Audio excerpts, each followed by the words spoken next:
அஸ்ஸலாமு அலைக்கும். கண்ணியத்திற்கும் மரியாதைக்கும் உரிய தமிழக வாக்காளர் பெருங்குடி மக்களே, குறிப்பாக இஸ்லாமிய சமுதாய சொந்தங்களே, உங்கள் அனைவருக்கும் எனது கனிவான சலாத்தை தெரியப்படுத்தியவனாக வருகிற 23/4/2026 வியாழக்கிழமை அன்று தமிழகத்தில் நடைபெற இருக்கக்கூடிய அடுத்த 5 ஆண்டுகளுக்கு தமிழகத்தை ஆளக்கூடிய ஒரு அரசாங்கத்தை தேர்ந்தெடுக்கக்கூடிய ஒரு தேர்தல் நடைபெற இருக்கின்றது. இதில் தமிழக வாக்காளர் பெருங்குடி மக்கள் 4.5 கோடிக்கு மேல் இருந்த போதிலும் தமிழகத்தில் 75 லட்சம் 80 லட்சத்திற்கு மேலான இஸ்லாமிய சமுதாய சொந்தங்களின் வாக்குகளை ஒவ்வொரு கட்சிகளும் குறிவைத்து, குறிப்பாக ஒரு சில கட்சிகள் இஸ்லாமிய சமுதாய வாக்குகள் எங்களுக்கு மட்டுமே சொந்தம், நாங்கள் மட்டுமே அவர்கள் பாதுகாவலர்கள் என்ற ஒரு சூழ்நிலையை ஏற்படுத்தி அந்த ஒரு கட்சிக்கு மட்டும்தான் இஸ்லாமிய சமுதாயம் சொந்தம் என்ற அந்த அடிப்படையில் கடந்த பல ஆண்டுகளாக தேர்தல்கள் நடைபெற்று வருகிறது.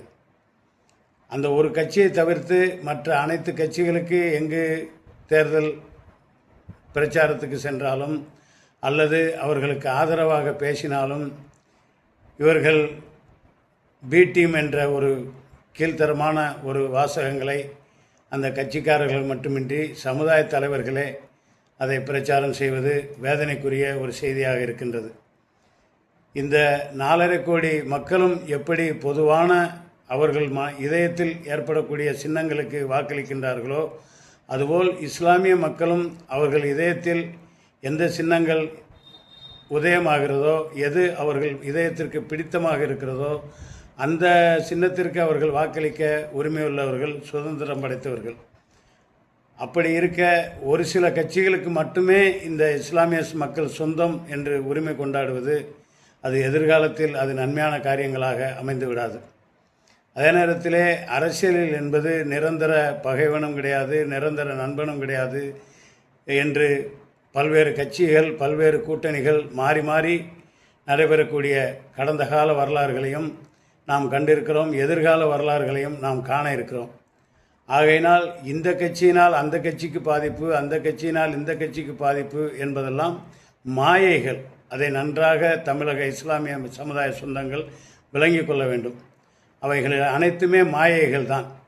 தமிழகத்தை பொறுத்தளவிலே 2 பெரும் திராவிட கட்சிகள், அந்த 2 பெரும் திராவிட கட்சிகளுக்கு பின்னால் அணி சேரக்கூடிய கட்சிகள் தான் கூட்டணி கட்சிகளாக வலுவான இயக்கங்களாக அவர்களை உருவெடுக்கிறார்களே தவிர, அந்த 2 பெரும் திராவிட கட்சிகளை தவிர்த்து மற்ற கட்சிகள் தமிழகத்தில் தலை தூக்கிவிட முடியாது, தலை தூக்க முடியாத அளவிற்கு இந்த மண்ணுடைய வளம் அந்த அளவிற்கு இருக்கிறது. ஆகையினால் இஸ்லாமிய சமுதாய சொந்தங்கள் தங்கள் இதயத்தில் யாரெல்லாம் விரும்புகிறார்களோ அவர்களுக்கு சுதந்திரமாக அவர்கள் வாக்களிக்க அவர்கள் கடமைப்பட்டவர்களாக இருக்கின்றார்கள்.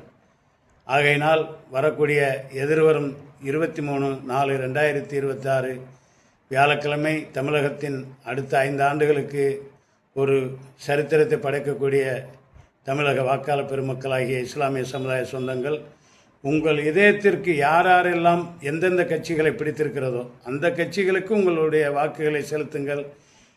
இந்த கட்சிக்குத்தான் வாக்கு சேகரிக்க வேண்டும் என்று யாருடைய கட்டளைக்கும் அடிபணியாதீர்கள் என்பது பொதுவான ஒரு சிந்தனையாக இருக்கிறது. பொதுவாக அரசியல் கட்சிகள் என்பது அனைத்துமே சமுதாய நலன் சார்ந்துதான் ஒவ்வொரு அரசியல் கட்சிகளும் செயல்படுவார்களே தவிர சமுதாயத்துக்கோ நாட்டுக்கோ எதிரான சிந்தனையில் யாரும் செயல்பட மாட்டார்கள். ஆகையினால் ஒரு கட்சி மட்டுமே சமுதாயத்திற்கு நல்ல கட்சி, மற்ற கட்சிகளெல்லாம் சமுதாயத்துக்கு எதிரான கட்சி என்ற ஒரு பிம்பத்தை உடைத்து காட்டுங்கள் என்பதை இந்த சமுதாய சொந்தங்களுக்கு சொல்லிக்கொண்டு விடைபெறுகின்றேன். அஸ்ஸலாமு அலைக்கும்.